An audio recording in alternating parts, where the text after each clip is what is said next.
जब बाबा साहब ने मनुस्मृति जलाई थी तो सारे हिंदू गांधी के पास पहुंच गए थे, इस अम्बेडकर के नाम मुकदमा दायर करिए। जैसे आज किसी के नाम 5 लाख रुपए का फतवा जारी करते हैं, हिंदू का सर खत्म कंठों पांच प्रतिज्ञा दी, किसी का कुछ, अम्बेडकर के खिलाफ भी पहुंच गए, बाबा साहब के खिलाफ। रास्ते में पटेल मिल गए, पटेल ने कहा कहाँ जा रहे हो?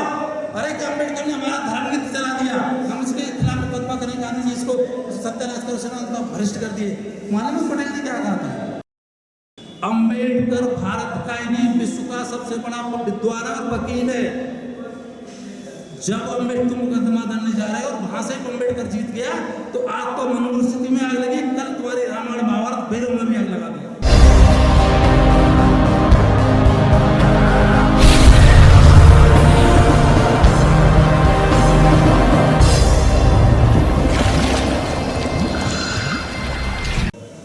कर्मल के सागर तथागत गौतम बुद्ध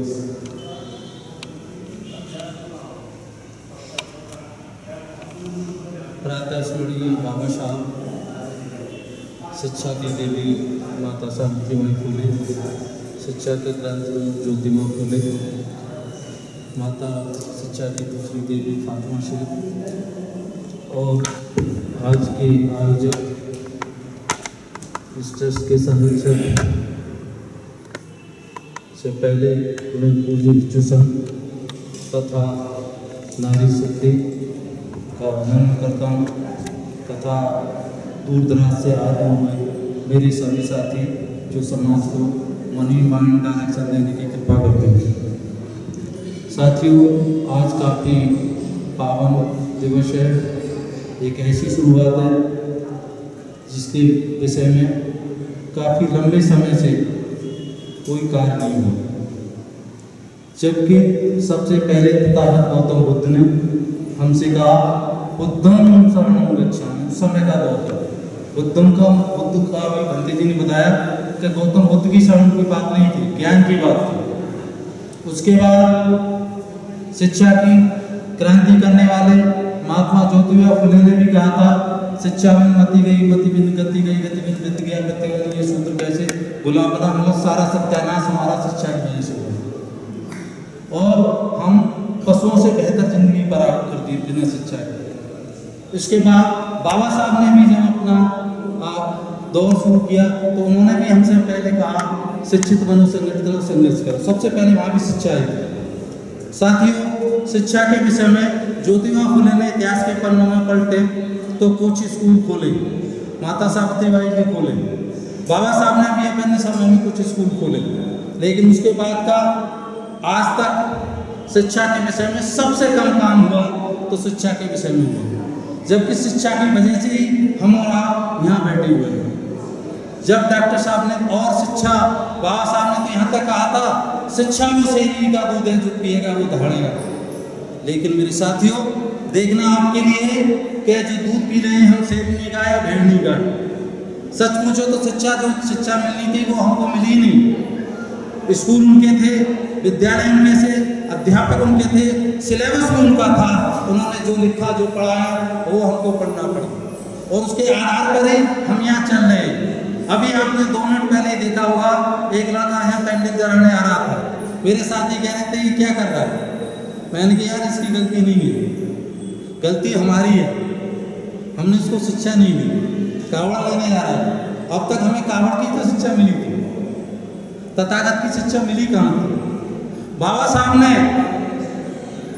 7 लाख 8 लाख लोगों के सामने दीक्षा ली, आज भी ले रहे हैं लोग। लेकिन आप देखते हैं अगर जिस तरह से मुसलमानों ने अपने स्कूल खोले, उर्दू के लिए मदरसा खोले, सरदारों ने अपने गुरुद्वारों में या अपने जगह स्कूल खोले, आरएसएस वालों ने भी अपने विद्यालय खोले, सरस्वती मंदिर खोले। काश हमारे विद्यालय में होते तो आपको ये धर्म दीक्षा नहीं करवानी पड़ती। क्यों? क्योंकि विद्यालय से निकलने वाला जो छात्र होता वो बुद्धिस्ट होता उससे, और यहाँ आपको माताएं बहनाएं नहीं बुलानी पड़ती, आत्मविश्वास अपने आप समाप्त हो जाता। साथियों, जब ये प्रोजेक्ट लेकर के डॉक्टर साहब मेरे पास पहुंचे तो बड़ी खुशी की बात हुई। मैंने कहा डॉक्टर साहब, हजारों मील की दूरी हो लेकिन पहले कदम से स्टार्ट होती है, शुरुआत तो कहीं से करनी पड़ेगी।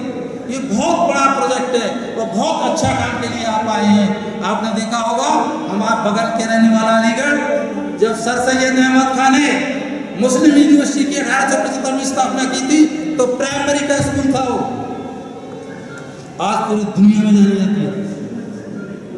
तो मैंने डॉक्टर साहब से कहा कि मेरा पूर्ण समर्थन है, आप निकलिए मैदान में और लोग आपको साथ देंगे। अब बात आ रही थी पैसे की। साथियों, कि पैसे के बिना क्रांति नहीं होती।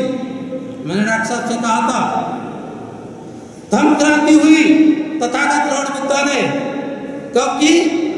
जब भिक्षा पात्र लेकर के समाज में गए। राजा के बेटे सिद्धार्थ ने नहीं की, गौतम बुद्ध ने की, जो पात्र लेकर गए थे। और जब उनके पास एक पैसा नहीं था, लेकिन तमाम राजा महाराजा उनके चरणों में थे। अनाथ पंडित जैसा आदमी स्वर्ण मुद्रा बिछा रहा था। दूसरी क्रांति ज्योतिबा फुले ने की, शिक्षा की, घर से निकाल दिया पढ़ाने की। जित पे आप इतिहास के पन्नों को पढ़िए, सावित्रीबाई फुले और ज्योतिबा फुले दोनों को निकाल दिया गया कि तू महिलाओं को पढ़ाएगा, धर्म का सत्यानाश करेगा। फातिमा शेख और फारूक शेख मैदान में आए, उन्होंने अपनी जगह दी रहने के लिए स्कूल दिया, तब स्कूल चला। और किस तरह से उन पर गोबर वगैरह मारा गया। और आज वही नारी आज देखता है ना कि बाबा साहब और फुले की नारी और तुलसी और मनुपा पड़ती है भारी, जब टीना ढाबी IAS को टॉप करती है। जो शूद्र समझी जाती थी, शूद्रों से भी 100 साल पीछे नारियां समझी जाती थी, वो IAS को टॉप कर रही है। ये फुले और बाबा साहब की देन है, जिन औरतों के लिए बाबा साहब ने अपनी कानून की कुर्सी में ठोकर मार दी थी। अब उसके बाद ले लीजिए, बाबा साहब की भी माली स्थिति ठीक नहीं थी। आपको पता है बाबा साहब ने क्रांति करी कैसे, अपने बच्चों पे मर रहे थे, जब लाश के लिए कफन के लिए भी पैसा नहीं था। ये तो करंट की स्टोरी आप पढ़ रहे हो। उसके बाद आ जाएंगे मानवर काशीराम पर। मानवर काशीराम भी जब मैदान में आए, शमशान से लेकर के कोट पहना था। साथियों, जो मिस्र से जुड़े हुए उन्होंने देखा होगा, शादी तो की नहीं, शमशान से लेकर के कोट पहना। लेकिन क्या कमाया काशीराम ने, क्या कमाया बाबा साहब ने? आपकी तीसरी पीढ़ी आपको याद नहीं करती, लेकिन जब तक सूरज चांद रहेगा, ज्योतिबा फुले, काशीराम, बाबा साहब का नाम रहेगा। हम लोग बैठ कर बात कर रहे हैं। तो साथियों, इतना अच्छा प्रोजेक्ट था कि कल भी प्रदर्शन चलेगा। दुख की बात यह है कि 25-30 आदमी आए हैं, ज़्यादा लोग नहीं आ पाए इधर, तो कोई बात नहीं। लेकिन आप सब समाज की प्रेम है, स्टार्टिंग तो कहीं से करनी पड़ती है। ये बहुत ही अच्छा बढ़िया प्रोजेक्ट है। अब आता है पैसा की कमी नहीं है समाज में, काफ़ी धन्ना सेठ आ जाएंगे मैदान में। हम रिक्वेस्ट करेंगे उन लोगों से, IAS से, टीचर से, डॉक्टर, इंजीनियर है, वो कम से कम एक प्राइमरी स्कूल अपने बाप के नाम से, अपने बेटी के नाम से, बेटा के नाम से, बाप के नाम से गाँव में बनवा सकते हैं। उनका हमारा कोई देना नहीं, संस्था से हम कुछ लेना देना, हम उनसे 1 रुपये नहीं लेंगे। बल्कि हम तो ये कहेंगे कि हमारे संस्था का सिलेबस लागू होना चाहिए। और हमारा क्या सिलेबस है? हमारे प्रभुओं का इतिहास। डॉक्टर साहब का कोई सिलेबस नहीं, मेरा कोई सिलेबस नहीं। जो हमारे महापुरुषों का सिलेबस है, जो त्रिशूल पंचशीला आज हम इतने 50 साल की उम्र में नहीं कह पाते, वो आपके प्राइमरी स्कूल से निकलेगा तो वो बच्चा त्रिशूल पंचशीला अष्टांग मार्ग जानेगा। और फिर आपके लिए धर्म परिवर्तन करने की आवश्यकता नहीं पड़ेगी। तो अब करंट से कैसे चलाएं? करंट में बताया डॉक्टर साहब ने कि जितने भी हमारे पास स्कूल है, और उससे एक नहीं, आप रोजगार दे रहे हैं। जब आप प्राइमरी स्कूल चलाएंगे तो जो हमारे बेरोजगार बच्चे या जो रिटायर्ड टीचर है वो उसमें सेवा देंगे। अभी लेटेस्ट उदाहरण मिल सकता है बहुत अच्छा, झारखंड में इस सरजमीन पर एक देवघर जगह है, वहां एक लाइब्रेरी चल रही है, कई प्रांतों के लोग आ रहे हैं।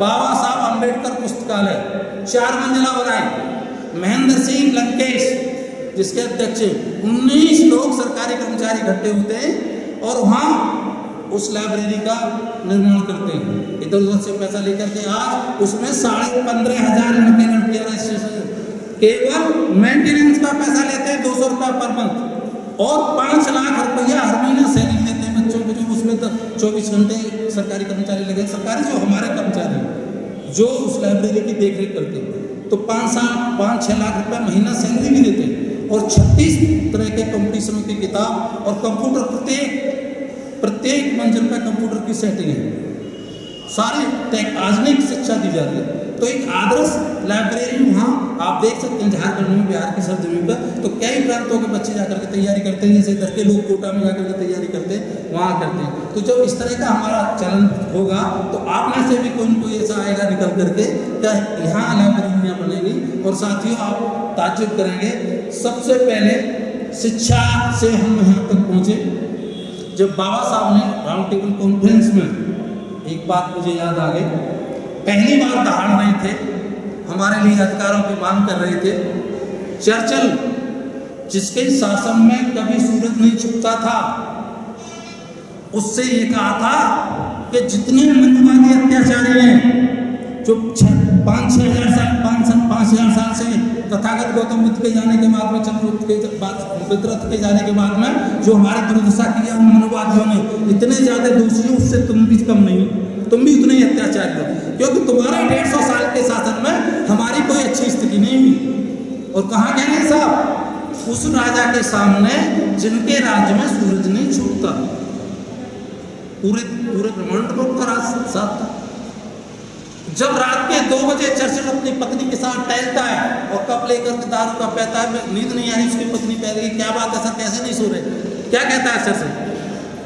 एक युवा बैरिस्टर अम्बेडकर भारत से आया है, इंडिया से आया है, और उसने मेरे सामने मेरी आंखों में डाल करके आके कहा कि तुम दुष्टो, अत्याचारी हो, तुम शोषण करते हो।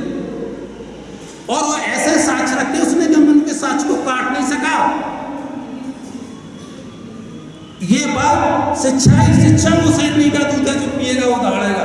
शिक्षित आदमी कभी डरपोक नहीं होता, डरता नहीं है। अम्बेडकर अकेले थे और वहां पढ़ रहे थे जाकर के, और उसी राजा से कह रहे थे कि तुमने हमारे साथ क्या किया।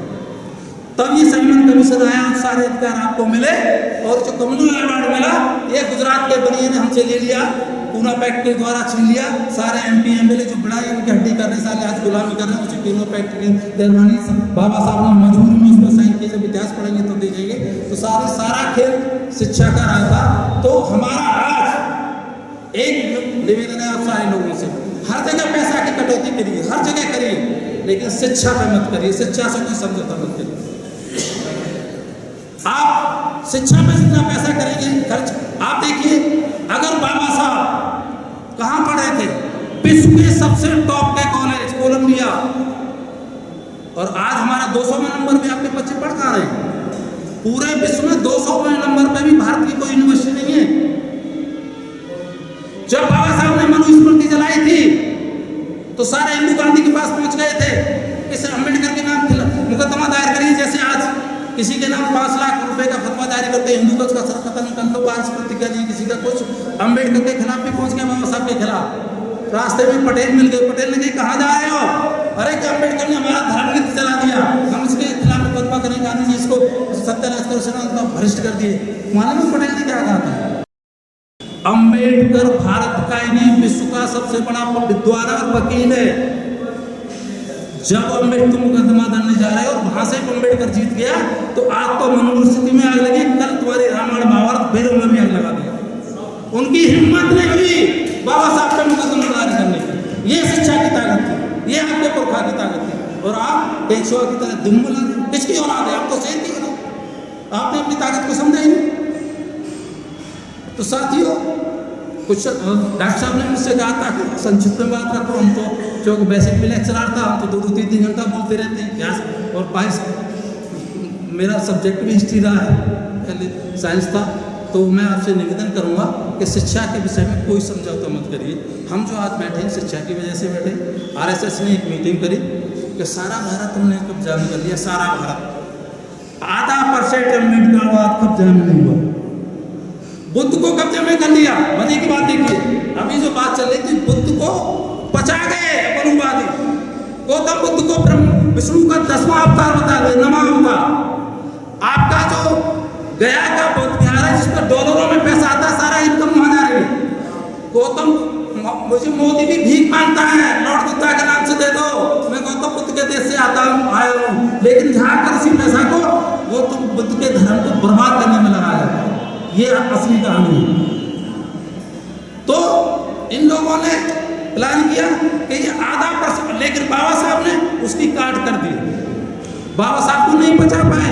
बाबा साहब की तो 5 साल प्रतिज्ञा पहली वाली भारी पड़ रही। उन्होंने कहा ब्रह्मा तो मैं नहीं मानूंगा, इनकी पूजा करूंगा।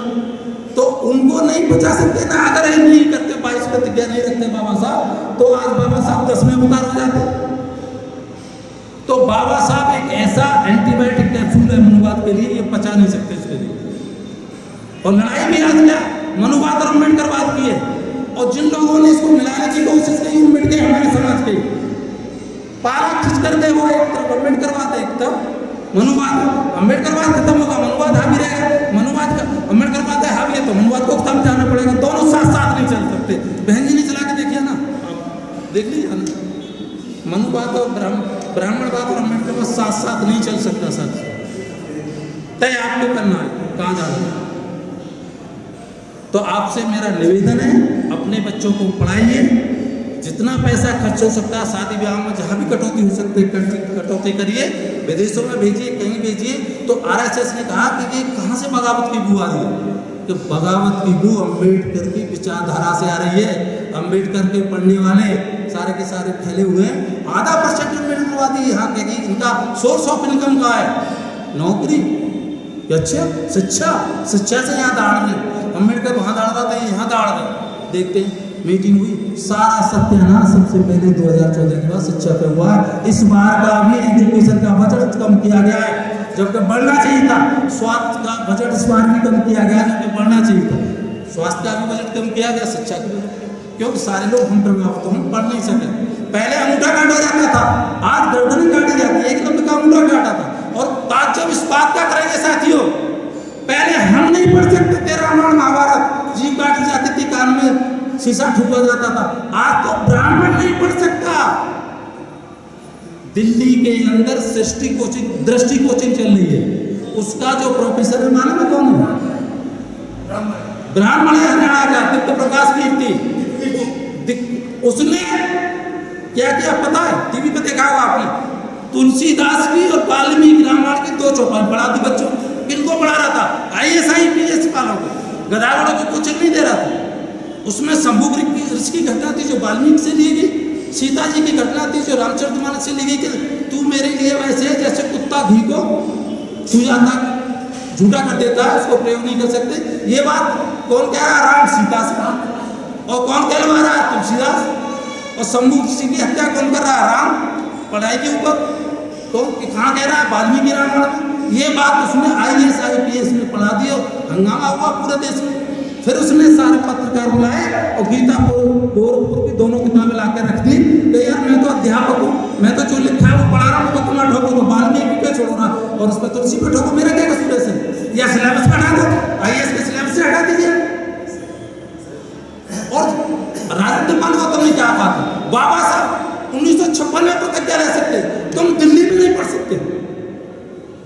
उसने 22 प्रतिज्ञा दिल्ली में ही तो ली थी, और वो उसके बाप ने नहीं बनाई थी। राजेंद्र पाल के बाप ने नहीं बनाई थी। किसने बनाई थी? बाबा साहब ने बनाई थी। आज चंद्रशेखर जो शिक्षा मंत्री है उसने तो तुलसी की चौपाई को पढ़ा है, स्वामी प्रसाद ने पढ़ा, उसने लिखा नहीं। देखिए बाबा कामराज हम कहाँ जा रहे हैं? इसका तोड़ केवल अम्बेडकरवाद और शिक्षा है, और शिक्षा के दरवाजे विद्यालय से होते जाएंगे, जो डॉक्टर साहब ने करा। तो मैं सैल्यूट करता हूँ डॉक्टर साहब की सोच के लिए। और आपसे भी, आप अपने स्तर पर जितना भी प्राइमरी स्कूल हो, लाइब्रेरी हो, मेरे कई साथी ऐसे भी हैं जो नौकरी लगी सर उनकी, गाँव छोड़ के चले गए, शहर में स्थापित हो गए। गाँव में उनका 100 150 200 गज का मकान है, अम्बेडकर लाइब्रेरी बना करके छोड़ा है, 40-50 कुर्सियाँ लेकर। बच्चे पढ़ेंगे, आगे बढ़ेंगे। तो जितनी भी आपसे हो सकती है, कहीं चंदा बंदा देने की जरूरत नहीं, केवल एजुकेशन पर काम करिए, जो एजुकेशन से हटाए जा रहे हैं। तो अंत में मैं अपने शब्दों को यहीं विराम देता हूँ एक शेर के साथ। खामोश में रहना मेरे हमसफरों, मैं साथियों इस लाइन के साथ मैं अपनी वाणी को विराम देता हूँ। खामोश में रहना मेरे हमसफरों, मैं आवाज दूं तुम भी आवाज देना। जय भीम, जय भारत, नमो बुद्धाय।